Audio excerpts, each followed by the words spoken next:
Sua Bíblia em Marcos, capítulo 1.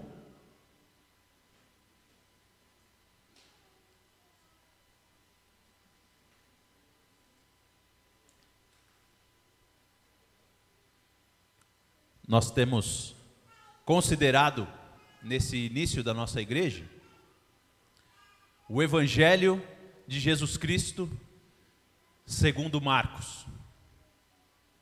E nós temos tido o privilégio de olhar então para o relato que Marcos faz da vida e do ministério de Jesus de Nazaré. E nós chegamos hoje ao verso 14 de Marcos, capítulo 1. Evangelho segundo Marcos, capítulo 1, verso 14. Diz assim a palavra do Senhor: Depois de João ter sido preso, Jesus foi para a Galileia, pregando o Evangelho de Deus. Ele dizia: o tempo está cumprido e o reino de Deus está próximo. Arrependam-se e creiam no Evangelho. Caminhando junto ao mar da Galileia, Jesus viu os irmãos Simão e André, que lançavam a rede ao mar, porque eram pescadores. Jesus lhes disse: venham comigo, e eu farei com que sejam pescadores de gente. Então eles deixaram imediatamente as redes e o seguiram. Pouco mais adiante, Jesus viu Tiago, filho de Zebedeu, e João, seu irmão, que estavam no barco consertando as redes. E logo os chamou. E eles seguiram Jesus, deixando o seu pai Zebedeu no barco com os empregados. Nós chegamos a esse texto de Marcos e ainda estamos naquele começo, no princípio do Evangelho de Jesus Cristo, quando Marcos está introduzindo a mensagem e a vida de Jesus de Nazaré. Nós vimos até agora que Marcos já faz inicialmente essa afirmação de que Jesus é o Filho de Deus, ele é o Cristo, e que, sendo ele o Filho de Deus, o Cristo, recebe testemunho das Escrituras, ou seja, o Antigo Testamento fala a respeito dele, recebe o testemunho de João Batista, que é um profeta indicado pelo Antigo Testamento, que prepararia o caminho do Senhor, e Jesus recebe o testemunho também do Pai e do Espírito Santo no seu batismo, e além de tudo isso, o próprio Senhor Jesus dá testemunho de si, quando cumpre toda a justiça. O Senhor Jesus, sendo completamente, totalmente e perfeitamente obediente, também dá testemunho de si, de que ele, Jesus de Nazaré, é o Cristo, o Filho de Deus. E agora, Marcos indica então para nós, que nesse momento temporal, nesta ocasião em que João Batista havia sido preso, o Senhor Jesus vai à Galileia, e ali então ele começa a pregar o Evangelho de Deus. Nós temos no Evangelho de Marcos essa característica muito peculiar da sua brevidade e da maneira resumida que ele escreve, e ele apresenta os fatos assim, bem diretamente, e vai passando de um para o outro. E ele, em algumas ocasiões, como essa por exemplo, ele dá uma informação, mas não aprofunda muito naquela informação. Então ele não diz aqui para a gente, como outros evangelistas vão explicar, a ocasião pela qual João foi preso, que era pela sua acusação a Herodes, mas ele diz simplesmente que João havia sido preso, porque Marcos não está preocupado com isso, ele está preocupado a sua audiência, que é uma audiência romana, ele está preocupado que essa audiência tenha a clareza do foco e não perca o foco. Não fique preocupado com coisas adjacentes, mas tenha aquilo que é essencial, aquilo que não pode ser perdido de jeito nenhum. E o foco de Marcos não é necessariamente João Batista e todos os eventos da sua vida, mas é Jesus. E que agora então, João estando preso, Jesus passa para a Galileia e inicia a pregação do Evangelho de Deus. E é interessante essa frase, pregando o Evangelho de Deus. Nós já vimos em mensagens anteriores que Evangelho significa boa notícia. O Senhor Jesus chega à Galileia agora, né, para anunciar uma boa notícia. E uma boa notícia que pertence ao próprio Deus. Ao próprio Deus. Nós temos algumas versões bíblicas que diz que Jesus começou a pregar o evangelho do reino de Deus. E outras dizem que Jesus passou a pregar o evangelho de Deus.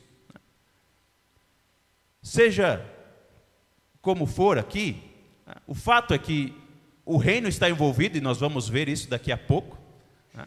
Como o reino de Deus está envolvido na mensagem de Jesus, mas de qualquer maneira, o evangelho é de Deus. Essa mensagem, essa boa notícia, ela pertence ao Senhor e vem do Senhor para nós. É isso que o apóstolo Paulo vai dizer em Romanos 1, né? Que ele se agrada porque Deus trouxe ele ao evangelho que pertence a Deus, e trouxe clareza para ele, para entender essa mensagem e também para participar da proclamação dessa mensagem, que pertence ao próprio Deus. Então a mensagem não pertencia a João Batista, mas ela pertence ao próprio Deus. E Jesus, como Deus aqui, então prega, né, como alguém que está anunciando, embora ainda nesse momento as pessoas não tenham essa clareza, de que é o próprio Deus anunciando o Evangelho de Deus. Mas Jesus passa a anunciar essa boa notícia. Olha, eu tenho uma boa notícia que vem do próprio Deus para vocês. E qual é essa notícia? Qual é a notícia que Jesus passa a ensinar o povo da Galileia? Povo distante de Jerusalém, ao norte de Jerusalém, mas que é um povo ali necessitado e um povo que precisa estar atento. E o Senhor Jesus escolhe iniciar o seu ministério no meio daquele povo e prega a seguinte mensagem: o tempo está cumprido e o reino de Deus está próximo. Arrependam-se e creiam no Evangelho. O tempo está cumprido e o reino de Deus está próximo. Arrependam-se e creiam no Evangelho. O que o Senhor Jesus está dizendo para essas pessoas? O que Jesus está ensinando aqui com essa mensagem? Quando ele diz o tempo está cumprido, Jesus está dizendo que está na hora de uma reunião? É isso que Jesus está dizendo? Muito provavelmente é uma maneira que nós podemos interpretar quando nós lemos o nosso texto aqui, né? Porque a palavra que nós temos em português para determinar tempo é essa, tempo. Mas no idioma grego, que foi no idioma em que Marcos escreveu esse texto, existem duas palavras para tempo. A palavra cronos, que significa esse passar das horas, e uma palavra chamada kairos, que indica não necessariamente esse passar das horas, mas um momento significativo, histórico, por assim dizer, em que naquele momento, aquele evento, aquele tempo kairos, há algo que vai mudar a história. Essa palavra que Jesus usa aqui, o tempo está cumprido, chegou o momento, é esse tipo de tempo que Jesus está falando. Então Jesus não está falando assim, olha, 6:30, está na hora do culto. Não é isso que Jesus está falando. Jesus está falando, olha, chegou o tempo, chegou um momento na história em que as coisas agora irão mudar. As coisas daqui para frente serão diferentes, não serão mais a mesma. Então, há momentos em nossas vidas em que isso acontece, não é? Momento onde você sai da casa dos seus pais, é um momento que marca a sua história, que muda a sua vida. O momento que você se casa, é um momento que muda a sua história.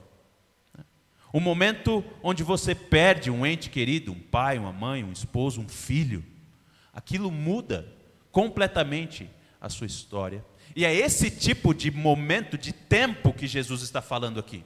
Não necessariamente, olha, chegou a hora, 6h30 no horário de Brasília, né? Mas Jesus está muito abertamente dizendo, chegou um momento em que tudo vai ser diferente. E esse momento não é simplesmente que mudaria a história de alguns israelitas da Galileia, mas é um momento que vai mudar a história da humanidade. Porque qual é o momento que chegou? O que aconteceu? Jesus diz, o reino de Deus está próximo. O reino de Deus está próximo.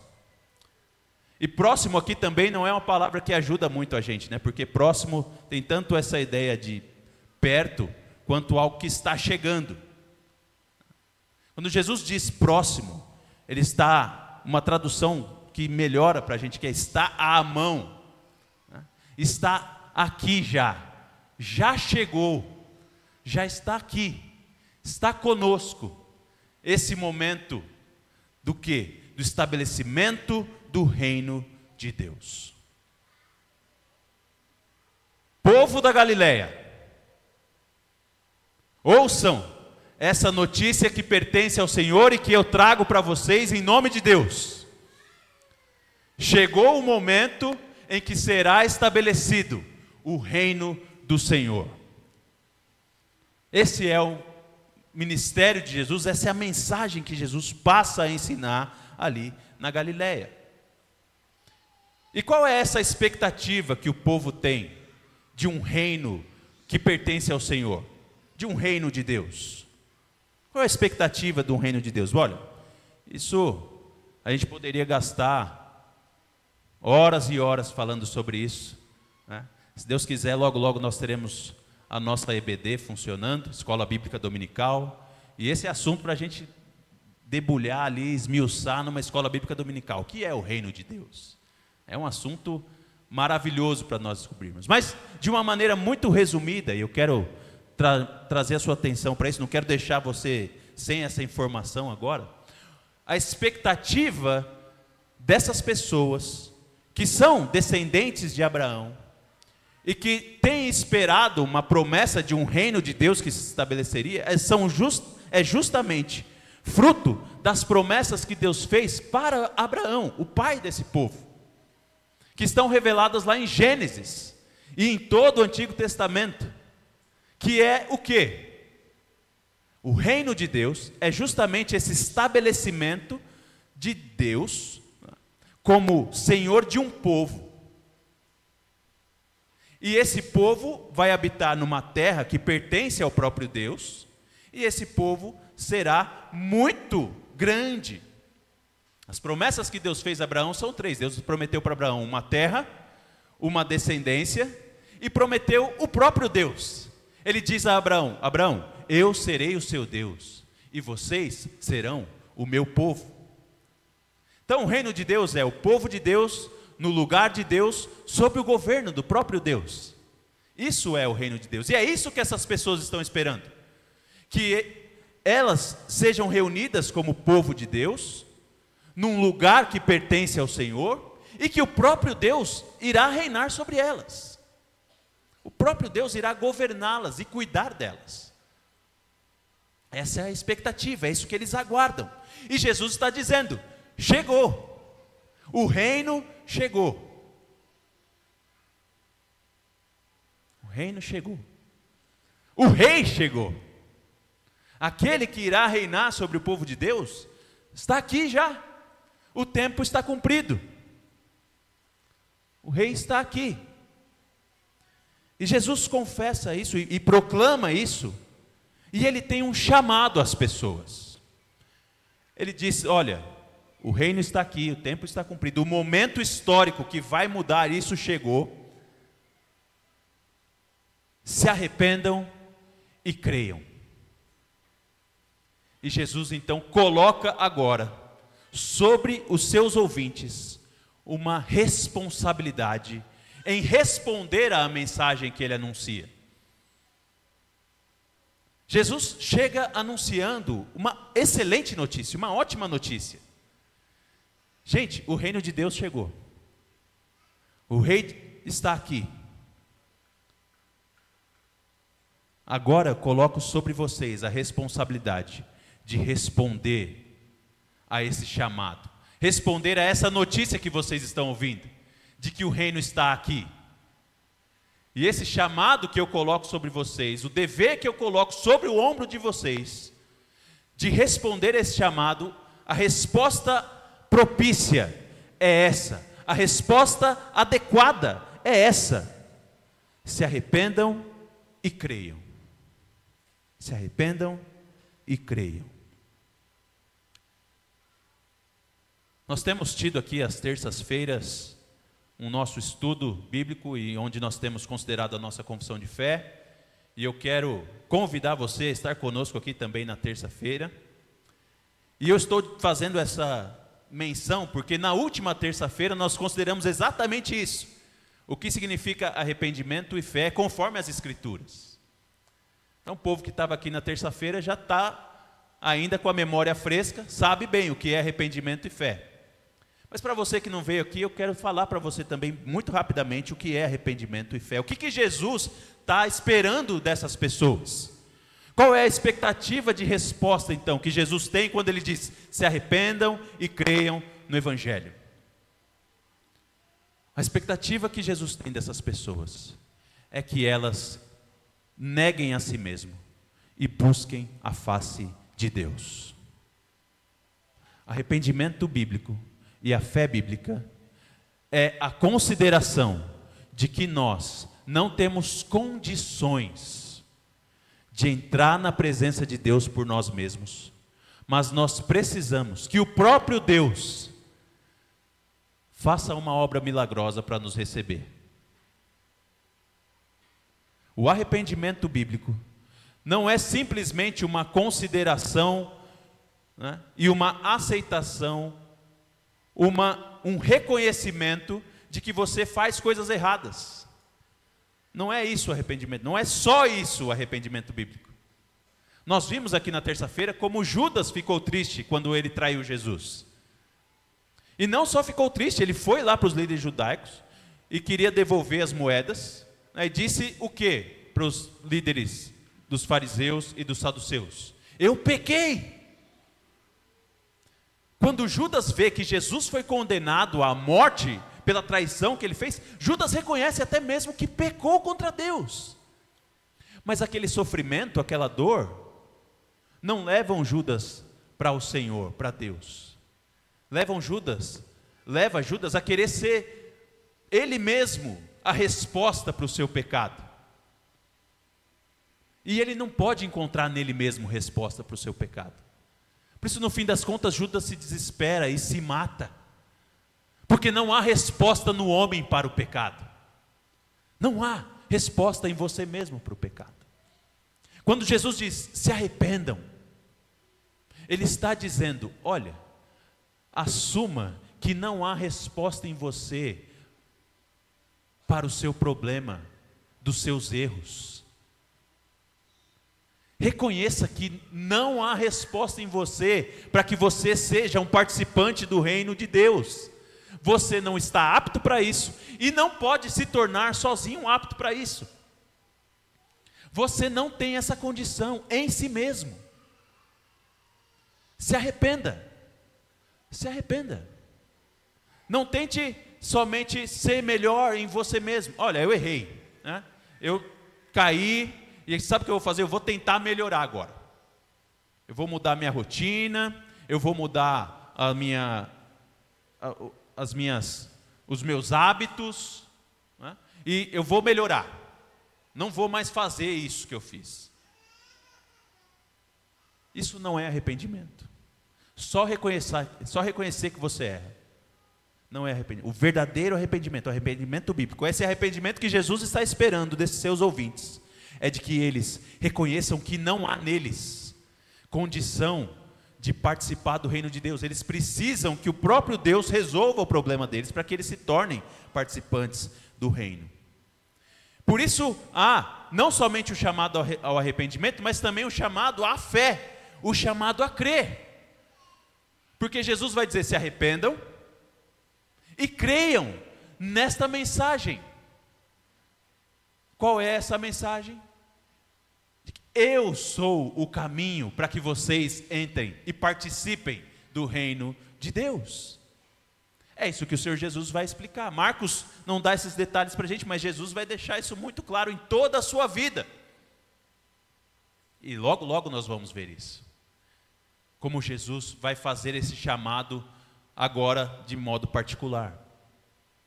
Mas o fato é que Jesus coloca sobre os seus ouvintes uma responsabilidade de responder à proclamação que ele está fazendo.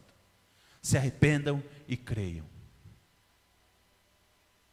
Marcos vai, de uma maneira muito peculiar, brilhante até, exemplificar isso para a gente. Como Jesus chama homens a crer. Porque esse chamado inicial que Marcos apresenta é muito genérico e aberto, né?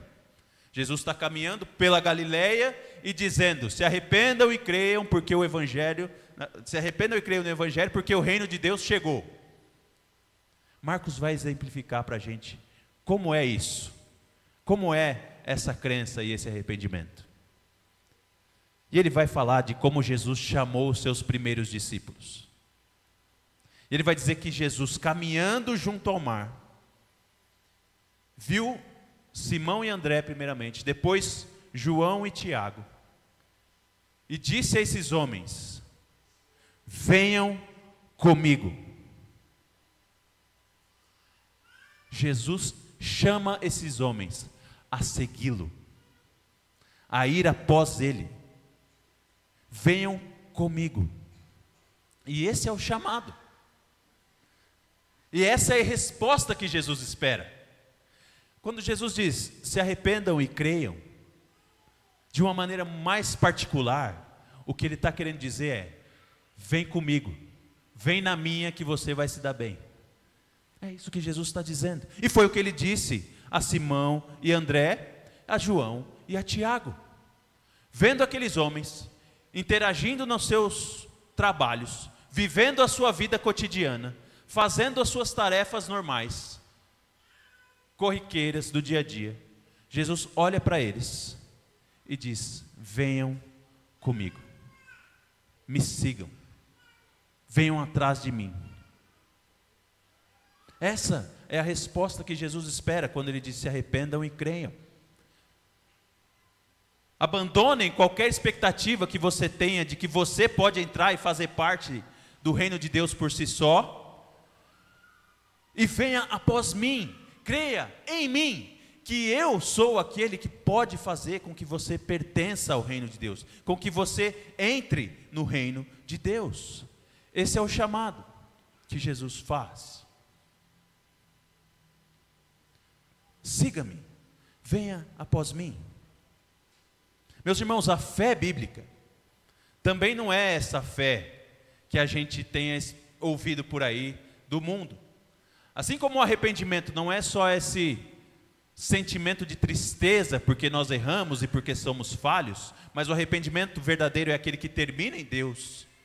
A fé bíblica não é simplesmente uma esperança falsa ou uma expectativa de que um desejo nosso se realize, como normalmente se ouve por aí, né? Então a pessoa levanta de manhã, vai na banca e fala para o bicheiro aí: joga 500 conto no elefante, que hoje é o meu dia.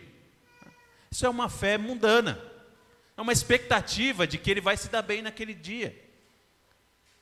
Ah, hoje eu acordei com os números aqui, bom, vou fazer meu joguinho na Mega Sena que dessa vez sai. Esse ano meu time vai para frente. Esse ano eu consigo engravidar. Esse ano eu consigo dar aquela mudada na minha vida que eu preciso. Consigo trocar de carro, trocar de casa. Gente, isso não é fé. Isso não é fé. A fé bíblica é a confiança na notícia de que Jesus é aquele que permite que você entre no reino de Deus. É somente nele e seguindo a ele que você pode fazer parte do reino de Deus. Por isso que ele diz: se arrependam e creiam. Creiam em mim. Siga-me. Siga-me. Venha após mim. Venha após mim. E esse chamado, meus irmãos, é um chamado pessoal. É um chamado individual. Jesus faz esse chamado, conforme Marcos diz, para todo o povo da Galileia, mas ele chama indivíduos, pessoas. E assim como ele chamou Pedro e André, chamou João e Tiago, ele chama hoje pelo seu nome. Venha após mim, se arrependa e creia em mim. Abandone qualquer ilusão de justiça própria. Abandone qualquer perspectiva ou expectativa de que você pode entrar no reino de Deus pelos seus próprios méritos, pela sua própria força. Sabe quem faz isso? É o tolo. O tolo é que despreza a sabedoria e o ensino. E Jesus está dizendo para você: não seja tolo, não seja insensato, tema a Deus e ouça a sabedoria. Venha após mim, creia em mim. Jesus está te chamando hoje a ir após Ele, a segui-lo, a entregar sua vida completamente nas mãos dEle, porque é somente Ele que pode te fazer participante de um relacionamento com o Criador. E fora dele, não há qualquer esperança para você. Por isso você deve se arrepender e crer em Jesus. Esse é o chamado que Jesus está fazendo hoje, individualmente, para você, no seu nome. Assim como ele chamou Simão, assim como ele chamou Tiago, André, e todos os outros apóstolos, inclusive Judas. Ele chama você. Ele chama você. E ele joga sobre você a responsabilidade da resposta. Ele coloca sobre os seus ombros a responsabilidade de responder a essa proclamação. O reino de Deus chegou. E o que você vai fazer com essa notícia que você recebe? Jesus disse: se arrependa e creia. E Jesus faz esse chamado. Ele coloca sobre você a responsabilidade. E ele tem uma promessa também. Assim como ele prometeu para os seus discípulos. Ele disse para aqueles homens: se arrependam e creiam. Venham após mim, sigam-me. Não homens que estavam sendo treinados nas academias de Jerusalém. Não homens que estavam sendo treinados por Gamaliel, como foi o apóstolo Paulo, mas pescadores, estavam ali jogando as suas redes ao mar. Jesus chama eles e diz a eles: eu vou transformar a vida de vocês e vou fazer de vocês pescadores de homens, pescadores de gentes. Eu vou transformar vocês em testemunhas da minha graça e da minha misericórdia. Porque a partir de mim, seguindo a mim, vocês serão realmente e definitivamente participantes do reino de Deus. E vocês testemunharão de como a graça e a misericórdia alcançou vocês. Como vocês foram transformados pela graça, pela salvação que Deus traz aos homens. Venham a mim, se arrependam e creiam, e eu vou transformar a vida de vocês. Eu vou mudar vocês completamente. Vocês serão participantes do reino de Deus e serão testemunhas de que participam desse reino e trarão mais pessoas. E esse chamado também permanece, irmãos. Assim como Jesus te chama hoje para abandonar qualquer justiça própria, qualquer ideia que você tenha de que você pode se achegar a Deus por seus próprios méritos, porque você cresceu na igreja, porque o seu pai é crente, porque sua mãe é crente, ou porque você conhece alguns versículos de memória. Jesus chama você a se arrepender. Ele tem também essa palavra de promessa sobre você, de que Ele vai transformar a sua vida. Você será regenerado, transformado em uma nova criatura, pelo poder do Espírito de Deus, e será um pescador de homens. Isso é uma testemunha da obra maravilhosa do Evangelho de Deus. Meus irmãos, essa é a promessa que Deus faz para nós. Esse é o chamado e a promessa que Jesus faz para mim e para você, para que nós abandonemos as nossas tolas ideias, as nossas tolas tentativas de resolver o nosso próprio problema do pecado, de resolver o nosso próprio problema da falta de relação com o Criador, e que nós nos acheguemos a Ele.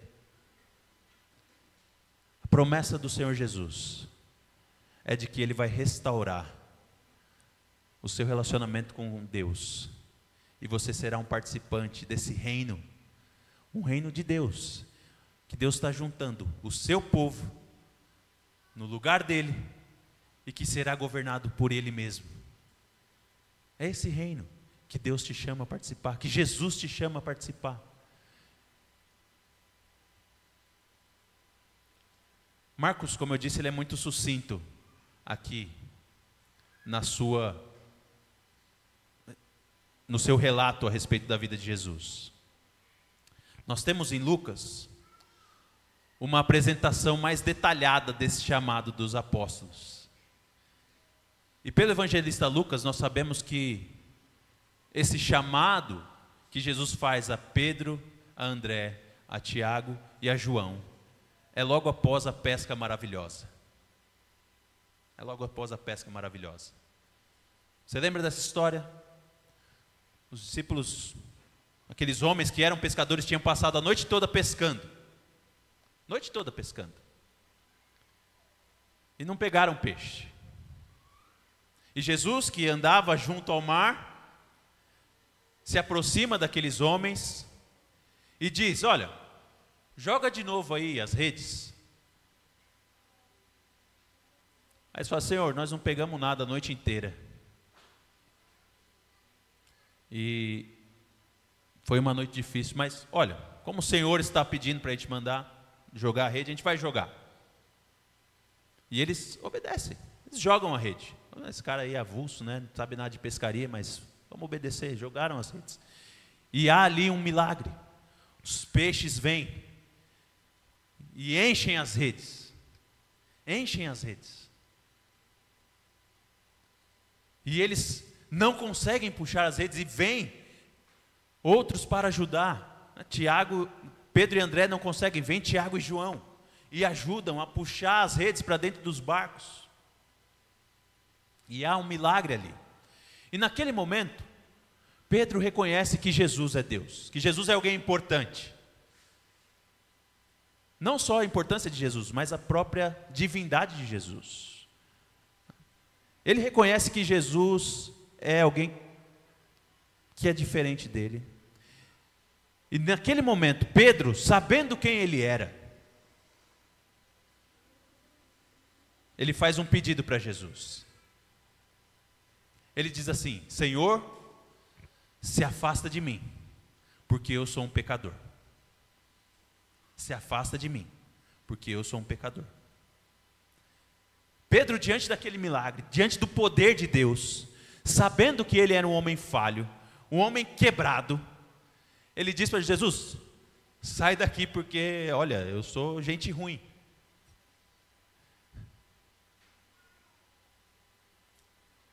E é esse homem que reconhece a sua pecaminosidade, que reconhece que é quebrado, que Jesus vira para ele e fala: Pedro, vem para mim. Vem para mim. E talvez você tenha essa percepção de que você está quebrado. E de que Jesus é muito grande. E você então pensa, bom, Jesus é muito grande, eu sou quebrado, eu não posso me achegar a Ele. E o que Jesus está dizendo para você é justamente o contrário. É porque Jesus é grande, e porque você está quebrado, que você precisa dele. Ele veio justamente para resolver esse problema. É justamente isso que ele veio para fazer. Para você que é quebrado, você que é pecador, tenha acesso à divindade. Tenha acesso ao reino de Deus, que é um reino de paz, amor e alegria. Então, se você está quebrado, é você mesmo que Jesus está chamando a reconhecer a sua necessidade dele. Essa é a hora. Esse é o momento. O reino chegou e Jesus te chama a segui-lo. Que nessa noite você tenha essa clareza e decida então abandonar a sua justiça e abraçar ao Evangelho de Jesus Cristo. Vamos orar mais uma vez? Senhor, que notícia maravilhosa, que notícia magnífica que nós recebemos do Senhor mesmo. Porque o Evangelho pertence ao Senhor. Nós, em nossa natureza, não temos condições de nos achegar a Ti. Mas o Senhor, sendo misericordioso e gracioso, proveu um meio, proveu uma pessoa que pudesse fazer essa obra e que nos permitisse entrar no reino do Senhor. Nós queremos te louvar pelo Evangelho de Jesus Cristo, o Filho de Deus. E Senhor, nós queremos agora pedir ao Senhor que o Senhor mais uma vez renove em nós o nosso compromisso de seguirmos a Jesus. Aqueles que estão aqui já há anos têm crido no Senhor Jesus, têm confessado que Jesus é o Salvador deles. Que eles mais uma vez tenham renovado em seu coração a alegria da salvação. Renova, Pai, em nós. Que nós sejamos realmente esses seres transformados por Ti em pescadores de gente. Testemunhas de que Jesus é o Cristo. Enche o nosso coração dessa alegria e desse compromisso, Pai. O Senhor prometeu isso, de que aqueles que fossem salvos pelo Senhor, que se entregassem ao Senhor, que se arrependessem e crescem, seriam pescadores de gente. E nós pedimos então ao Senhor, nos faça também pescadores de gente. Nos permita, nos dê a oportunidade de testemunhar a respeito da obra que o Senhor fez em nós, para que mais pessoas possam conhecer a Ti. Dá-nos, Pai, essa alegria de testemunhar de Jesus. E aqueles que porventura estão aqui e ainda não conheceram a graça do Senhor, mais uma vez nós clamamos e pedimos que o Senhor abra os olhos deles para a beleza do Evangelho, para a mensagem do Evangelho, e que eles então abandonem a sua justiça própria, se arrependam dos seus pecados e creiam em Jesus para a salvação. Que eles possam, como aquele carcereiro que estava morrendo de medo pela sua vida, e ele pergunta ao apóstolo Paulo: o que eu faço para ser salvo? Que eles possam crer na resposta. Creia no Senhor Jesus e você será salvo. Dá, Senhor, a essas pessoas que ainda não tiveram o privilégio da salvação, arrependimento e fé. E que elas possam então responder ao chamado do Evangelho, seguindo Jesus Cristo, abandonando a si mesmo, abandonando os seus próprios recursos, as suas tentativas de autossalvação e autojustiça, para abraçarem completamente Jesus de Nazaré. Tem misericórdia, Senhor, é a nossa oração. Abençoa o teu povo, abençoa essa igreja, essa congregação, para que nós sejamos seguidores fiéis de Jesus e que proclamam o Evangelho que recebemos dele. É a nossa oração no nome de Jesus. Amém.